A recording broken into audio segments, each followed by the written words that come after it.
ಜೀವನದಲ್ಲಿ ಎಲ್ಲರಿಗೂ ಕಷ್ಟಗಳು ಬರುತ್ತದೆ. ಜೀವನದಲ್ಲಿ ಎಲ್ಲರಿಗೂ ಸಮಸ್ಯೆಗಳು ಬರುತ್ತದೆ. ಸಮಸ್ಯೆ ಬಂದಂತೆ ಭಯದಿಂದ ಹೆಮ್ಮೆಟ್ಟುತ್ತೇವೆ. ಅದನ್ನು ಪರಿಹರಿಸುವ ಮಾರ್ಗ ಹುಡುಕಬೇಕು. ಸಮಸ್ಯೆ ದೊಡ್ಡದಾಗದಿದ್ದರೆ ಹೆಚ್ಚಿನ ಜನರು ಭಯಪಡುತ್ತಾರೆ. ಹಾಗೆಂದು ಪ್ರಯತ್ನ ನಿಲ್ಲಿಸಿದರೆ ಯಶಸ್ಸು ಸಿಗುವುದಿಲ್ಲ. ನೀವು ಪ್ರಯತ್ನ ಪ್ರಾರಂಭಿಸಿದರೆ ಮಾತ್ರ ಯಶಸ್ಸಿಗೆ ಹತ್ತಿರವಾಗುತ್ತೀರಿ. ಬಿಹಾರದ ಪುಟ್ಟ ಹಳ್ಳಿಯೊಂದರ ಸಾಮಾನ್ಯ ವ್ಯಕ್ತಿ ದಶರಥ ಮಾಂಝಿಯವರು ತನ್ನ ಹಳ್ಳಿ ಜನರಿಗಾಗಿ ಬೆಟ್ಟವನ್ನು ಕೊರೆದು ದಾರಿ ಮಾಡಿಕೊಟ್ಟು ಎಲ್ಲರಿಗೂ ಮಾದರಿಯಾಗಿದ್ದಾರೆ. ಪ್ರಯತ್ನ ಪಡದೆ ಯಶಸ್ಸು ಯಾರಿಗೂ ದೊರೆಯುವುದಿಲ್ಲ ಎಂಬುದನ್ನು ಅರ್ಥ ಮಾಡಿಕೊಂಡರೆ ಜೀವನದಲ್ಲಿ ಎಲ್ಲರಿಗೂ ಸುಲಭವಾಗಿ ಯಶಸ್ಸು ದೊರೆಯುತ್ತದೆ ಎನ್ನುವುದಕ್ಕೆ ಇವರೇ ಸಾಕ್ಷಿಯಾಗಿದ್ದಾರೆ.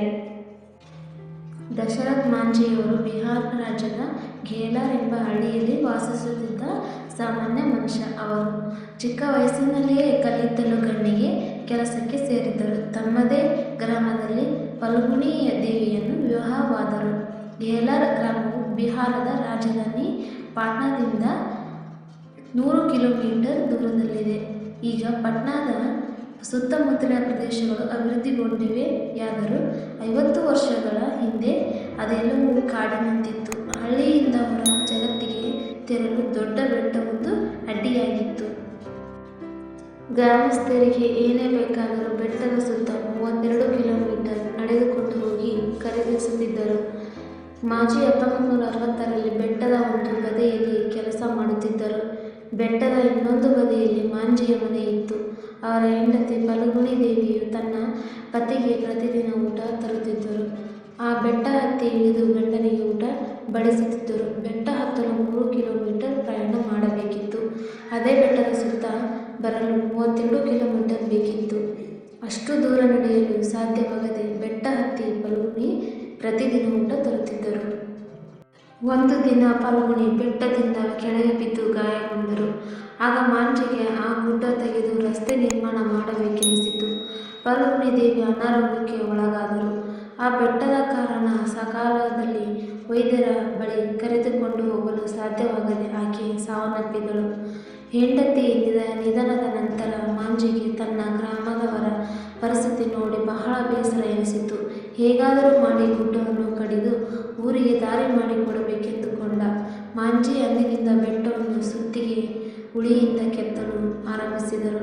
1 ದಿನ ಅಥವಾ 2 ದಿನವಲ್ಲ, ಸುಮಾರು 22 ವರ್ಷಗಳ ಕಾಲ ಅವರು ಅದೇ ಕೆಲಸವನ್ನು ಮಾಡಿದರು. ಕೊನೆಗೂ ತಮ್ಮ ಊರಿನಿಂದ ಮತ್ತೊಂದು ಸ್ಥಳಕ್ಕೆ ಹೋಗಲು ಬೆಟ್ಟದ ಮೂಲಕ ಒಂದು ಮಾರ್ಗ ಮಾಡಿದರು. ಮಾಂಝಿ ಮಾಡಿದ ಕೆಲಸ. ಮಾಂಝಿಯ ಪರಿಶ್ರಮಕ್ಕೆ ಇಂದು ಹಳ್ಳಿಯವರು 32 ಕಿಲೋಮೀಟರ್ ಬದಲಿಗೆ ಬೆಟ್ಟದ ದಾರಿ ಮೂಲಕ 3 ಕಿಲೋಮೀಟರ್ ಕ್ರಮಿಸಿ ಹೊರ ಜಗತ್ತಿಗೆ ಬರುವಂತಾಗಿದೆ. ದಶರಥ್ ಮಾಂಝಿಯ ಈ ಕಾರಣಕ್ಕೆ ಆತನನ್ನು ದಿ ಮೌಂಟೇನ್ ಮ್ಯಾನ್ ಎಂದು ಕರೆಯುತ್ತಾರೆ. ಅಂದು ಮಾಂಝಿ ಒಂಟಿಯಾಗಿ ಬೆಟ್ಟಕ್ಕೆ ದಾರಿ ಮಾಡಲು ಒದ್ದಾಡುತ್ತಿದ್ದರೂ ಒಬ್ಬರು ಅವನ ಸಹಾಯಕ್ಕೆ ಬರಲಿಲ್ಲ. ಆದರೂ ಮಾಂಝಿ ಮಾತ್ರ ಛಲ ಬಿಡದೆ ತಮ್ಮ ಕೆಲಸ ಮುಂದುವರಿಸಿದರು. ತಮ್ಮ ಹಠ, ಒಳ್ಳೆಯ ಮನಸ್ಸಿನಿಂದಲೇ ಮಾಂಝಿ ಅನೇಕ ಜನರಿಗೆ ಸಕಾಲಿಕ ಶಿಕ್ಷಣ ಮತ್ತು ವೈದ್ಯಕೀಯ ಆರೈಕೆ ನೀಡಿದರು. ಎಷ್ಟೋ ಜನರು ಓದಿ ಉನ್ನತ ಹುದ್ದೆ ಪಡೆದವರು ಇಂದಿಗೂ ಆ ಹಳ್ಳಿಯಲ್ಲಿ ಸಿಗುತ್ತಾರೆ. ಬೆಟ್ಟದ ದಾರಿ ಮಾಡುವುದು ಅಷ್ಟು ಸುಲಭದ ಕೆಲಸವಾಗಿರಲಿಲ್ಲ. ಆರಂಭದಲ್ಲಿ ಆತನನ್ನು ಎಲ್ಲರೂ ಹುಚ್ಚ ಎಂದು ಲೇವಡಿ ಮಾಡಿದರು.